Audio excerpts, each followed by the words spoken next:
მსოფლიოს ამბებით, ლონდონის ჰისტროუს აეროპორტიდან აფრენილი ვირჯინ ატლანტიკის აერობუსი, რომელსაც გეზი ნიუ-იორკისკენ ეჭირა, აფრენიდან ცოტა ხანში იძულებული გახდა საავარიო დაჯდომა განახორციელებინა. მიწიდან პილოტზე მინათებული ლაზერის სხივის გამო მოხდა ეს ინციდენტი, როგორც გაირკვა, მხოლოდ გასულ წელს თვითმფრინავებზე ლაზერის მინათების 1500-მდე შემთხვევა დაფიქსირდა.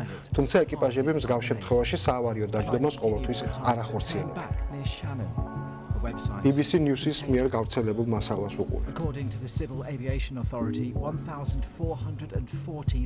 მეც მანათებენ ხოლმე. ბოლო სართულზე ვცხოვრობ ხოლმე და ეს მანათებენ ხოლმე. აი, მწვავეში. დაჩის მეგობრები.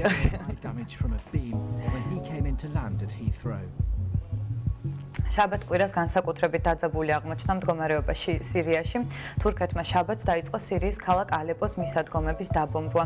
თურქული მხარის განცხადებით, სირიის ტერიტორიაზე მიტანილი იერიშების მიზანს ქურთების შეიარაღებული დაჯგუფებების განადგურება წარმოადგენდა. თუმცა ოფიციალურმა დამასკომ განაცხადა, რომ თურქული ჭურვები სირიის სამთავრობო ჯარების პოზიციებისკენ იყო მიმართული. დამასკომ საპროტესტო ნოტით მიმართა გაეროს და თურქეთის ნაბიჯები ომის გამოცხადების ტოლფას მოქმედებად შეაფასა. ამის პარალელურად რეგიონში დაიწყო ძალების გადანაწილება და საუბარი სავარაუდო გაერთიანებული ანტიტერორისტული სახმელეთო ოპერაციის შესახებ. განცხადება ამის შესახებ გასულ კვირას გააკეთა ამერიკის სახელმწიფო მდივანმა ჯონ კერიმ, რასაც რუსეთის პრემიერ მედვედევის მწვავე რეაქცია მოყვა. მედვედევის სიტყვებით, სირიაში უცხო ქვეყნების ნებისმიერ შეუთანხმებელ სახმელეთო ინტერვენციას ხანგრძლივი და სრულმასშტაბიანი ომი მოჰყვება. თურქეთმა და საუდის არაბეთმა შესაძლო სახმელეთო ოპერაციაში მონაწილეობისათვის მზადყოფნა უკვე გამოთქვეს. საინფორმაციო წყაროების ინფორმაციით თურქეთში საუდის არაბეთის სამხედრო ტვირთმზიდი თვითმფრინავებიც დაეშვა. არის ზაბება სიტუაცია. Meanwhile, Saudi Arabia and Turkey have U.S. Secretary of State said foreign troops could enter the country if peace of the banned PKK, the Kurdish group which has waged an insurgency on Turkish soil. Meanwhile, Saudi Arabia has sent aircraft to a Turkish airbase to join the fight against the jihadist. ისრაელის ყოფილმა პრემიერ-მინისტრმა ეჰუდ ოლმერტმა დაიწყო თავისი 19-თვიანი სასჯელის მოხდა იერუსალიმის მახლობლად სამშენებლო ბიზნესების ლობირებისთვის, ასევე ქრთამის აღებისა და გამოძიებისთვის ხელის შეშლის ბრალდებით.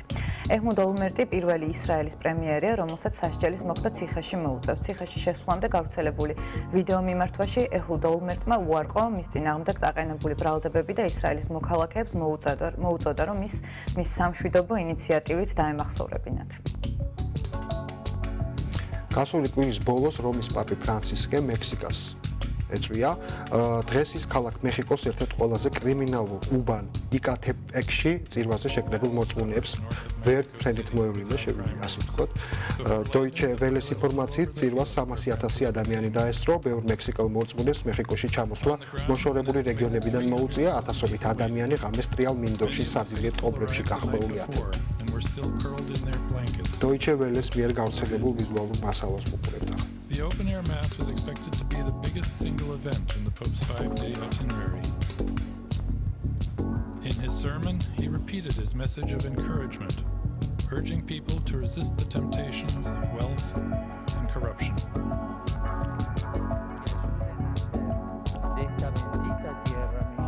ეს იყო დღეისთვის ბოლო ინფორმაცია რუბრიკაში მსოფლიო ამბები, ახლა კი უცხოური კლიპის დროა. თქვენ უყურებთ კომუნიკატორს.